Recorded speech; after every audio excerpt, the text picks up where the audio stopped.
Enzo Recto, kalaban ang katiwalian at kasinungalingan, kakampi sa katotohanan at kabutihan.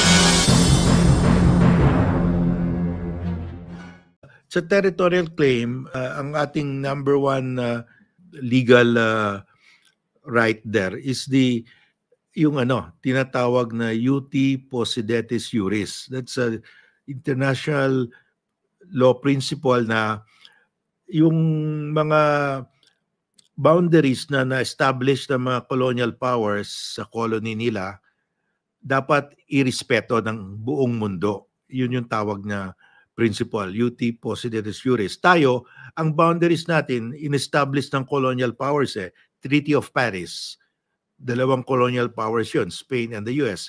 Treaty of Washington, dalawang colonial powers, Spain and the US. And the boundary in southern Philippines in 1930, that was a treaty between the United States and Great Britain. So yung tatlong treaty na yon define Philippine territory. And yung under the ut possidetis juris, all countries must respect the boundaries established by the colonial powers in their colonies when they attained independence. We attained independence in 1945, June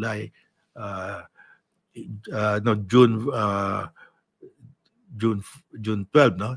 1946. Okay. Ngayon, yung in the Treaty of Paris, yung Treaty of Paris, nakasabi doon, Spain ceded to the US all the islands within the treaty lines. So, klarong-klaro, ano yung islands sinid ng Spain under the Treaty of Paris? Islands within the treaty lines. Makita mo naman yung treaty lines, naka-plasta yun sa mga mapa . Pagdating ng US dito, meron palang isla pa ng Pilipinas, archipelago, na hindi kasama sa treaty lines, nasa labas ng treaty lines. So nagkaroon sila ng pangalawang treaty, Treaty of Washington of 1900. 2 years later, nagkaroon ng Treaty of Washington. Clarify nila, Spain also ceded to the US all islands belonging to the Philippine archipelago lying outside the lines of the Treaty of Paris. Ito na yung Scarborough Shoal, ito na yung Spratlys, at saka yung Turtle Island, yung Mapon Island, Cagayan de Sulu, Sibuto, kasi may mga isla outside the treaty lines . So it was clarified, kasama lahat yon if they form part of the Philippine archipelago. So ang question, ano yung Philippine archipelago? Saan natin makita yung mapa o dokumento na ito yung Philippine archipelago? Kasi Philippine archipelago, most of the islands nasa within the treaty lines, but meron din outside. Saan natin makita yung mapa na yon? Yun ang mapa na yon is the 1875 Carta General del Archipelago Filipino, kasi sabi ng Spain in 1875, ito yung mapa ng Philippine territory under the Spanish regime. Yung US naman, pagpasok nila dito, pagdating nila sa Pilipinas, they use the same map kasi wala naman silang time to make a new map . Sabi nila, ito yung mapa ng Pilipinas under the American regime. So yung dalawang powers agreed na ang Philippine archipelago is shown in this map.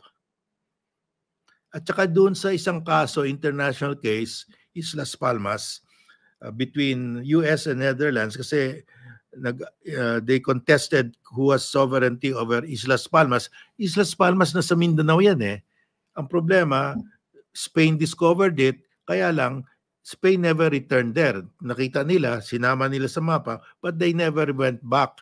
And ang pumupunta doon, yung mga Dutch, at saka pumirma ng Pledge of Allegiance yung mga tao doon that they recognize that sovereignty. So sabi ng arbiter, si Max Huber, it was submitted to arbitration by US and Netherlands. Sabi ni Max Huber, yung isla na yan, ang nag-discover, Spain. Pero ang nag-exercise ng sovereignty, peaceful and continuous, yung Netherlands, yung Dutch. So binigay sa Dutch. So ngayon, today, that island is part of Indonesia. But ang importante doon, yung America, US, submitted the 1875 map Sabi ng US, itong mapa na ito yung mapa ng Philippine territory under Spanish regime and under American regime. Recorded yan, no? So, yun ang ang Philippine territory hindi lang limitado doon sa within the treaty lines of the Treaty of Paris, no? Kasama doon yung ibang isla. Saan natin mahanap yung ibang isla? Sa Carta General 1875 map of Philippine territory. That is an exception, no, sa sovereignty kasi before nations came, madami namang mga isla na naging common fishing ground ng iba-ibang tao from different countries. And they became a state. The law internationally recognized the rights of other people to go there to continue fishing. Kaya tinatawag yan traditional fishing ground. Yung traditional fishing ground long before the state became sovereign, independent. So yun, that's recognition na that was common fishing ground of the people around that area from different nationalities and countries. So that will continue. Yun lang, a very unique exception yan eh. O, yun ang rule. May mga decisions na ganyan, sinabi ng international court na this country A has sovereignty over this island, but the other countries has fishing rights in the territorial sea of that island. Well, ang sabi ni former President Duterte, China is already in possession of the West Philippine Sea, which is factually wrong. Hindi naman sila in possession, napakalawak yung West Philippine Sea. That's land, if you compare that area to the territory of the Philippines, halos pareho in terms of area. So, pwede mo sabihin that China is in possession of Scarborough Shoal. China is in possession of some of the islands in the Spratlys. Pero pag sinabi mo, is already in possession of the West Philippine Sea, imposible. Daming dumadaan dyan. Dumadaan din tayo. So, si Duterte, parang pinamigay niya. Wala namang base. Actually, China is not in possession of the West Philippine Sea. It is in possession of certain islands in the West Philippine Sea. Hindi yung buong West Philippine Sea. Yung territorial claim naman, there is what they call the critical date. No, the critical date is when one country, one state claims the island and another state claims the same island. When that happens, when there is a congruence of claim, that date is called the critical date. The sovereignty will be decided based on facts and law just before that critical date.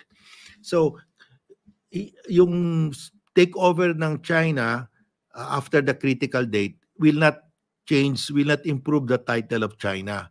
Kasi the policy of the law, pag may critical date na, you should not aggravate the dispute by grabbing the territory kasi lalo magkakagulo. The policy of international law is to preserve peace and stability in all places of the world. No? So, sa kanila, pag may territorial dispute, once there is clearly a dispute kasi one state claims the island, the other state claims the island, from then on, anything you do to improve your title will not matter, will not be considered. So matagal na itong critical date kasi matagal na inangkin ng China yan. Ang reckoning ko, 1947 is the critical date because it was in 1947 that China released the 9-dash line map and claimed all the islands within the 9-dash line. 1947 is the critical date. Tama ka. I advocated for that. And then si Defense Secretary Gibo Chudoro said that kung gusto ng China, let's submit it to arbitration, the territorial dispute. Hinamon niya eh. Tama yon. I support that. So that should be our position. Dapat yung DFA natin, hamunin sila, lahat sila. Vietnam, Malaysia, to submit the territorial dispute to arbitration. Kasi that is a peaceful settlement. Sabi ng UN Charter, all disputes between states must be settled peacefully. by negotiation, mediation, and finally by arbitration. Dito na tayo sa arbitration, matagal na yung negotiation, mediation walang nangyari So arbitration na tayo. So that is in fact in conformity with the UN Charter na you go to arbitration.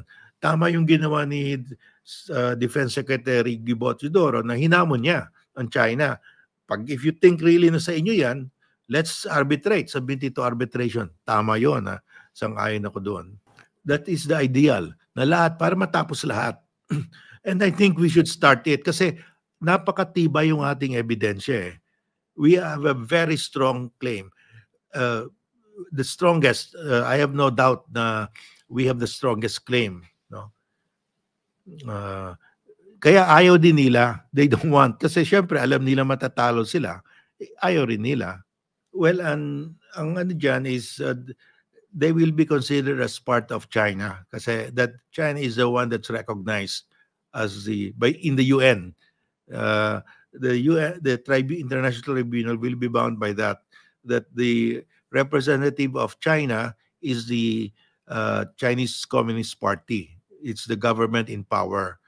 Katulad sa the arbitration natin sa July 12 award, andun, the tribunal discussed Ituaba kahit nawala yung Taiwan. They discussed it even if Taiwan was not a party, although they allowed Taiwan to intervene later. No? So it can be resolved even without Taiwan because the legal representative of China is the People's Republic of China. Bunyog, bunyog, halikan na kasama ka. Bunyog, kapag buklod ay may pag-asa. Luzon, Visayas, Mindanao, isa ang pananaw. Sa bagong Pilipinas ang bunyog isisigaw. Bunyog, bunyog, bunyog.